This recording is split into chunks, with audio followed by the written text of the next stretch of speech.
Assalamualaikum warahmatullahi wabarakatuh. Wabak COVID-19 sedang menular di seluruh dunia dan telah merenggut nyawa ramai orang. Oleh kerana virus ini mudah merebak melalui cecair badan, jenazah pesakit COVID-19 tidak dimandikan, tetapi ditayamumkan. Bagaimanakah proses tayamum ini dilaksanakan ke atas jenazah? Mari kita sama saksikan demonstrasi pengurusan jenazah COVID-19 dalam video berikut. Assalamualaikum warahmatullahi ta'ala wabarakatuh. Bismillahirrahmanirrahim. Allahumma salli ala Sayyidina Muhammad wa ala alihi wa sahbihi wa sallam.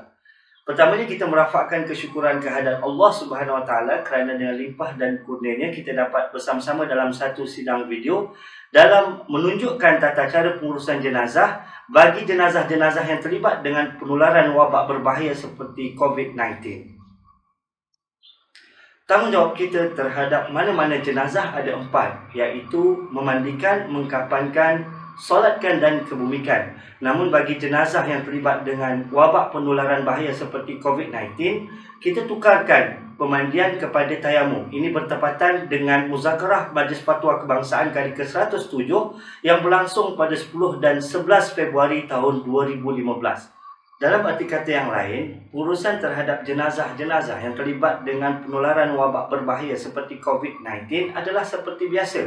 Tinggal lagi pemandian ditukarkan kepada tayamum. Dalam masa yang sama, petugas-petugas yang dipertanggungjawabkan haruslah mengambil langkah-langkah keselamatan yang telah ditetapkan oleh Kementerian Kesihatan. Sebelum kita memulakan tata cara pengurusan tayamum terhadap jenazah yang terlibat dengan wabak penularan COVID-19, kita sediakan beberapa bahan, iaitu yang pertama sekali ialah debu tayamum, dan ini boleh dapat di pasaran. Kemudian kita sediakan 3 bekas, dan ini bagi memudahkan petugas untuk melaksanakan urusan tayamum tersebut. Sekarang mari kita saksikan bagaimana jenazah ditayamumkan. Pertamanya kita tuangkan debu tayamum ke 3 bekas yang berasingan. Seterusnya, petugas akan menekapkan kedua belah tangannya ke atas debu tayamum, lalu dinipiskan. Selepas itu, petugas akan menyapu muka jenazah sambil berniat, sahaja aku tayamumkan jenazah ini kerana Allah Ta'ala. Perlu diingatkan bahawa jenazah hendaklah sentiasa berada dalam beg keselamatan yang telah disediakan. Seterusnya, petugas hendaklah membersihkan debu tayamum yang pertama terlebih dahulu sebelum menekapkan ke bekas yang kedua dan menipiskannya. Kemudian petugas akan menyapukan debu di atas tangan kanan jenazah.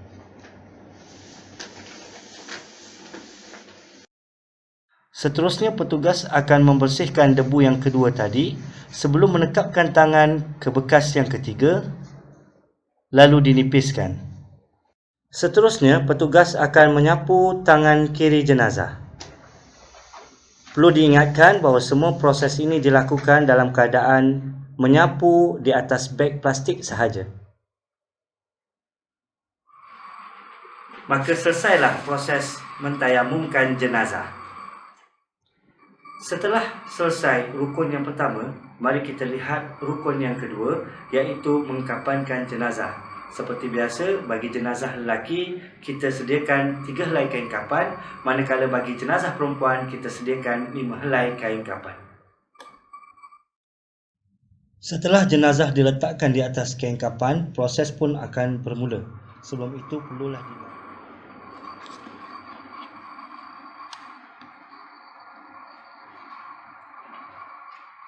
maka selesailah proses mengkapankan jenazah. Seterusnya kita pergi ke rukun yang ketiga, iaitu menyembahyangkan jenazah. Bagi jenazah yang terlibat dengan penularan wabak berbahaya seperti COVID-19, adalah digalakkan jenazah disolatkan oleh seorang sahaja, manakala jarak di antara jenazah dan orang yang ingin sembahyangkan jenazah adalah 1 meter ataupun lebih. Seandainya ada lebih daripada seorang yang ingin sembahyangkan jenazah, maka antara imam dan juga makmum jaraknya juga adalah 1 meter ataupun lebih. Allahu Akbar. الله أكبر الله أكبر الله أكبر. السلام عليكم ورحمة الله. السلام عليكم ورحمة الله. Petugas adalah digalakkan untuk membaca doa secara ringkas supaya urusan ini dapat dilaksanakan dengan seberapa segera. Bismillahirrahmanirrahim. Alhamdulillahirabbil alamin. Setelah jenazah selesai disolatkan, kita beralih kepada rukun yang keempat, iaitu mengkebumikan jenazah. Bagi jenazah yang terlibat dengan penularan wabak berbahaya seperti COVID-19, adalah disarankan yang pertama sekali jenazah diletakkan ke dalam keranda, dan yang kedua, petugas yang dipertanggungjawabkan tidak melebihi daripada 4 orang. Setelah jenazah dimasukkan ke dalam keranda, jenazah hendaklah diiringkan menghadap kiblat. Kemudian keranda hendaklah ditutup dan diturunkan ke dalam liang, lalu dikebumikan.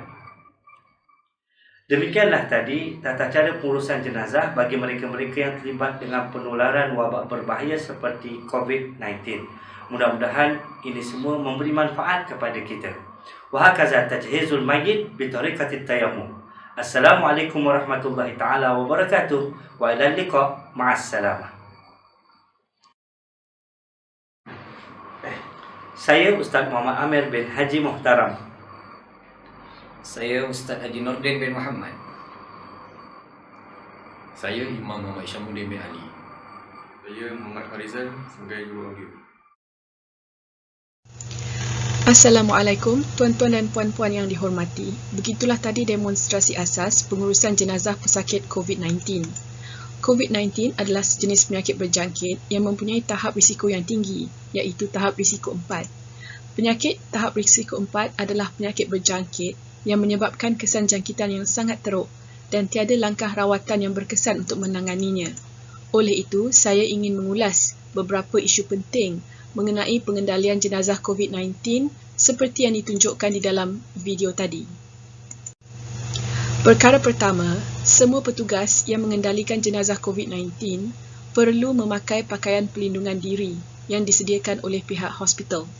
Petugas hendaklah memakai peralatan ini iaitu sarung tangan getah, sut pakai buang, apron plastik, pelindung mata, penutup hidung dan mulut dan boot getah. Perkara yang kedua ialah proses tayamum. Untuk makluman anda, jenazah pesakit COVID-19 dibalut dengan 3 lapisan, iaitu kain linen putih dan 2 lapisan body bag atau beg jenazah. Tayamum dilakukan ke atas permukaan lapisan ketiga sahaja. Proses tayamum dilakukan mengikut hukum syarak seperti yang ditunjukkan di dalam video tadi. Petugas tidak dibenarkan membuka mana-mana lapisan pembalut jenazah dalam proses tayamum ini.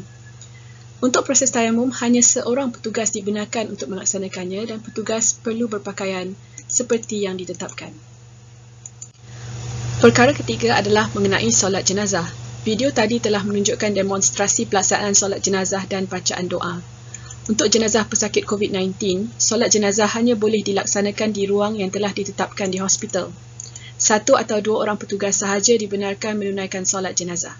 Jarak di antara imam dengan jenazah dan makmum dengan imam adalah masing-masing 1 meter atau 3 kaki.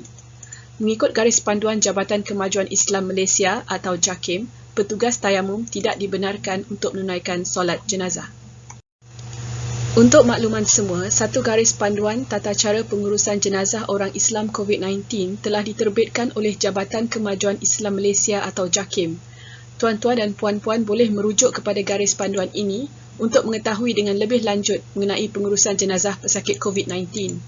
Mohon anda semua membuat rujukan mengenai penyakit ini daripada sumber-sumber yang sahih dan rasmi sahaja. Semoga perkongsian ini dapat memberi pencerahan kepada anda dalam menguruskan jenazah pesakit COVID-19. Semoga Allah memberkati usaha tuan-tuan dan puan-puan dan semoga Allah mencucuri rahmat ke atas roh pesakit. Sekian, terima kasih. Assalamualaikum.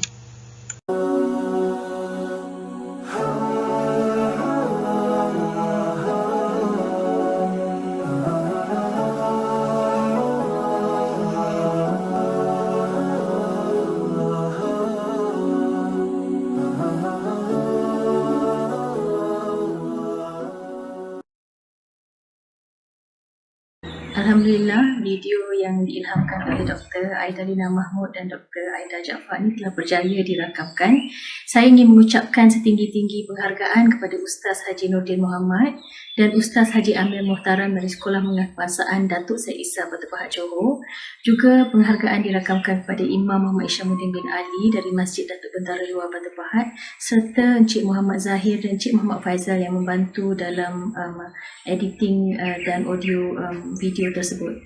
Adalah diharapkan dengan terhasilnya video ini, pengurusan jenazah dapat diseragamkan mengikut SOP supaya dapat mengurangkan risiko kepada petugas. Sekian, terima kasih. Assalamualaikum.